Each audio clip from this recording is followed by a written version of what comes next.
2014 Stark County and Stark County District Library Alternative Tax Budget Information Documents.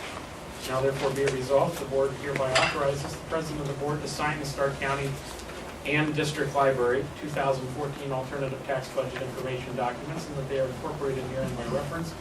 Made a part hereof the same as though rewritten herein in full, and be it further resolved that an original copy of the Stark County and District Library 2014 Alternative Tax Budget Information Documents will be filed with the Stark County Auditor. Entertain a motion. Move to approve a resolution authorizing the signing and filing with the Stark County Auditor the 2014 Stark County and Stark County District Library Alternative Tax Budget Information Documents. Second. We have a motion and second to adopt the resolution. We have Mr. Chris Nichols, our Budget Management Director, and Chris, you are the perpetrator of these documents. And again, they are, rather complex, and again, this is something that we go through on an annual basis, but just again, for our edification and for everyone else who's present today, why don't you give us the purpose of the documents and the highlights of these documents. Absolutely. Would you like me to come forward? Or? You could.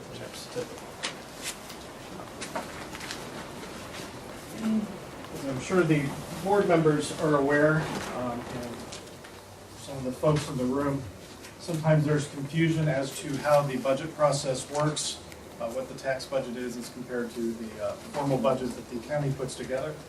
So I put this document together as maybe a little cheat sheet for this present. Initially, to just give you a little overview of what the tax budget is and how it fits into the Stark County budget process.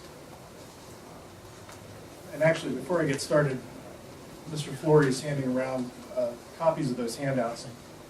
When I joined the county, the tax budget process was already underway, started by Mr. Flory. And while I have the floor, I would like to thank Rick for, one, getting it started, and then two, all of his help working through the process. I greatly appreciate it. Thank you, Rick. Now that everybody's got the document, started in early summer.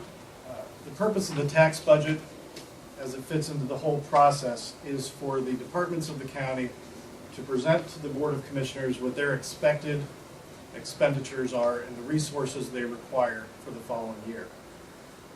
That comes before the commissioners because as part of the process, the County Budget Commission, which is made up of the auditor, treasurer, and prosecutor, on an annual basis, need to approve the county's existing tax rates and levies, et cetera, to generate the revenue that is in place.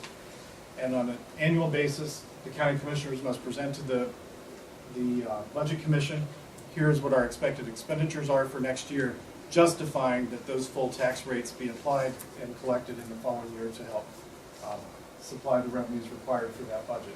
So the tax budget is the first step of generating what our expected expenditures are for the following year. As it is approved, this resolution is approved today, it then goes to it's filed with the auditor's office and goes to the County Budget Commission. They, again, they will review what the expenditures are, the resources required to cover those expenditures and conduct the county's business. Just as a footnote, as today's Civics 101 lesson, the County Budget Commission, hypothetically, all political subdivisions need to file these tax budgets. If, for example, a subdivision only needed $5 million to manage and provide their governmental services, but yet on the books they have levies, et cetera, that would generate $10, $12 million, far in excess of what they need.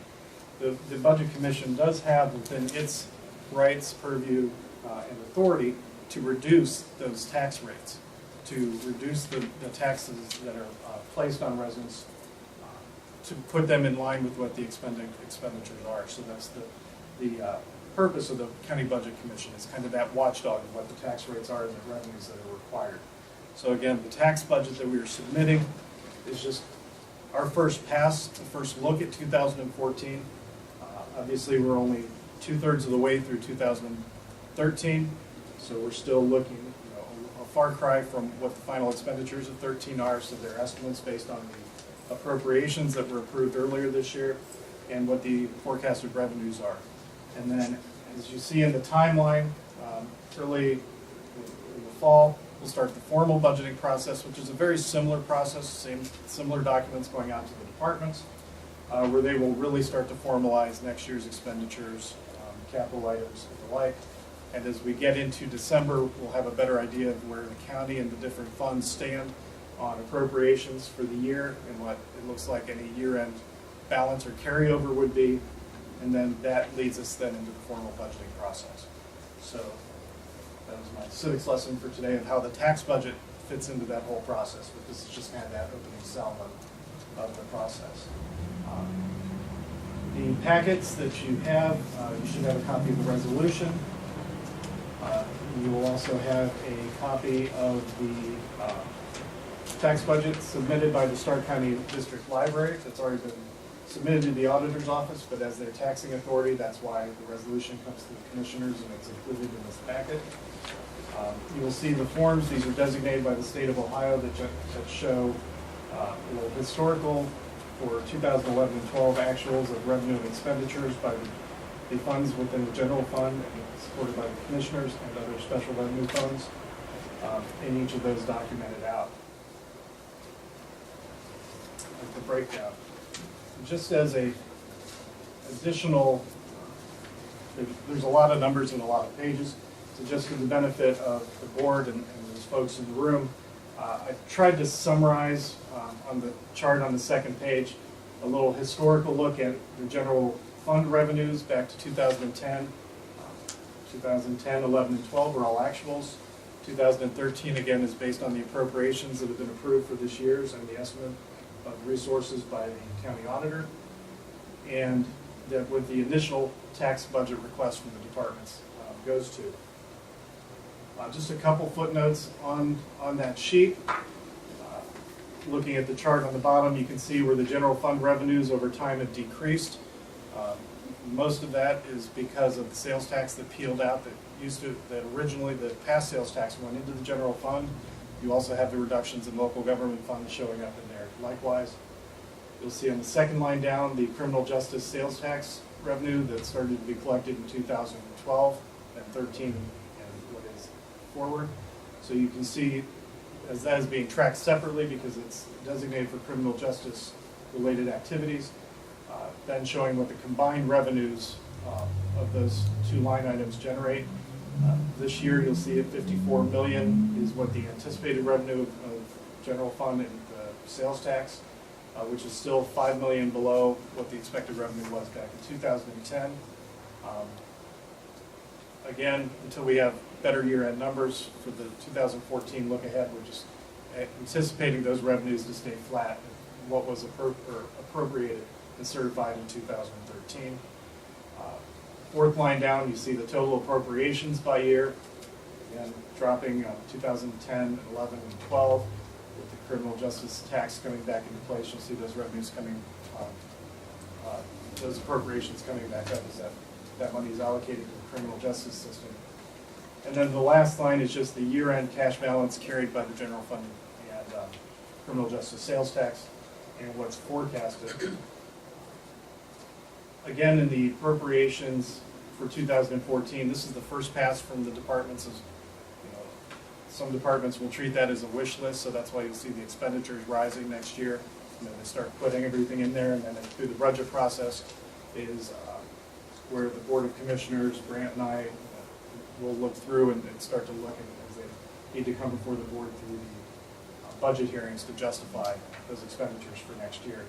And that's why with that bump in the expenditures, you see where the county's cash balance has always kind of hovered on either side of $10 million. It's forecasted to be a little lower next year just because that wish list expenditure line is there.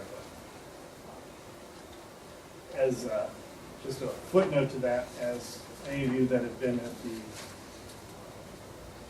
monthly updates that the auditor and treasurer put together, now the county's financial health, the county is very stable, and it looks like revenues are running a little ahead, expenditures for 13 running a little bit behind, so hopefully that will lead to some favorable activities through the budget process.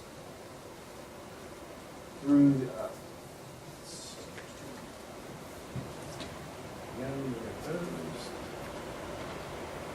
Again, just reiterating, there's a couple notes that you will see.